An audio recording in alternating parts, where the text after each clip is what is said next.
Good morning. I wanted to explain to you about the Hero's Journey journal, and I realize my face is right over the journal. So you can just realize it says journal under there.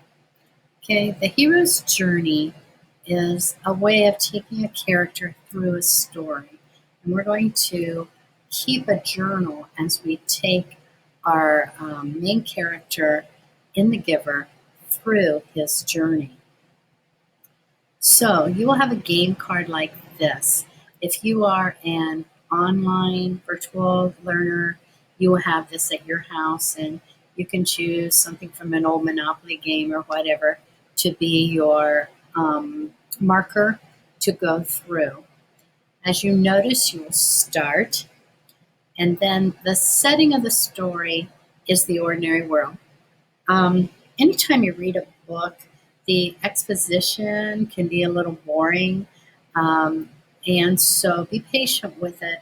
As you get into this book, I think you're really going to like it. I think it's going to be really interesting to you. But pretty much the first 4 chapters are just ordinary world, just kind of establishing the setting. As you get in the people, as you get into the story, you'll realize why that was important. Okay? Then we come to where the hero is presented with a problem, challenge, or adventure, his call to adventure.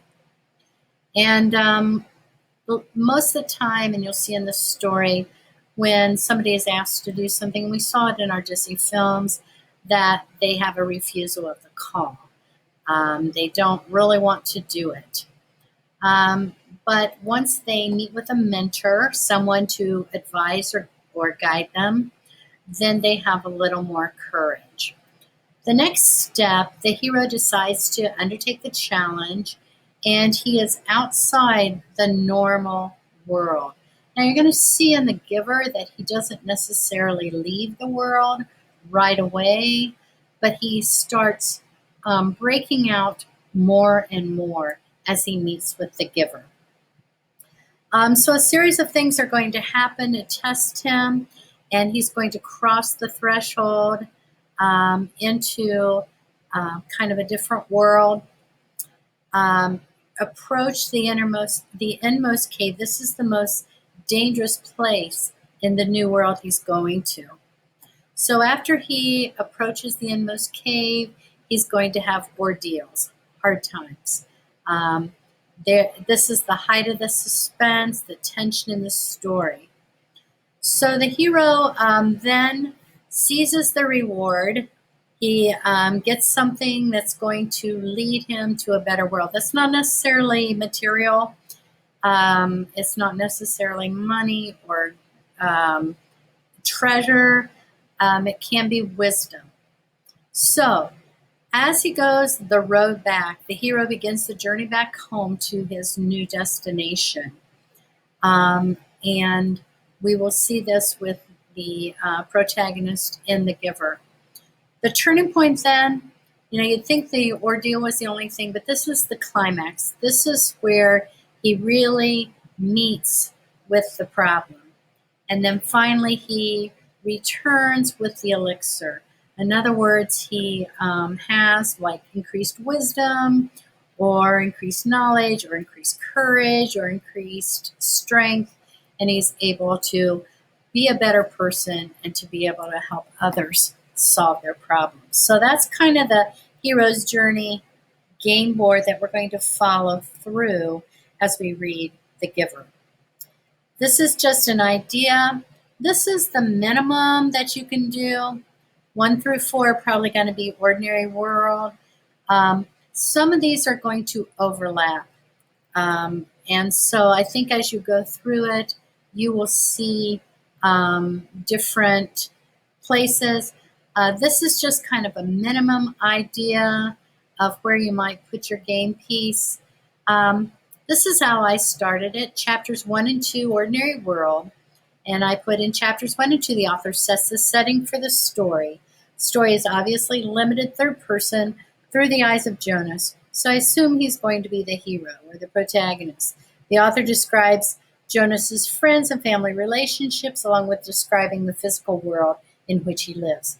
Evidently in The Giver, the ordinary world is an important part of the plot since the author spends a lot of time describing it. So that's just what I wrote, and just to give you an idea. I just wanted to run through Kyra's. It was pretty good, I thought, and this was her take on it. She went, she wrote quite a bit about the ordinary world. See her little marker there on ordinary world. And she thought 3 and 4 was ordinary world still. Then she evidently didn't have her marker with her. She went to call to adventure and continued that. Refusal of the call, meeting with the mentor, outside the hero's normal world, crossing the threshold. Again, she thought this was still crossing the threshold and still. Then she thought these chapters were when he approached the inmost cave, and she felt like the ordeal was here and the road back, and then the finish or the return with the elixir. So that was just one that I thought was pretty good. Let me, I wanted to show you another one because this kid took a totally different take on it. And I thought, wow, I'd never thought of it that way. So I just wanted to show you Blake's for a minute. He thought the call to adventure was here, and refusal to call here. And so he had things a little different, but he supported it. He put in here that this was the resurrection and the return with the elixir.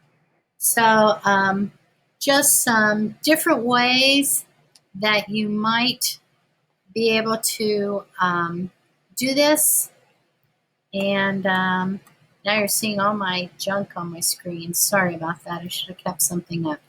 Here, we'll put this back up because this is cool. There.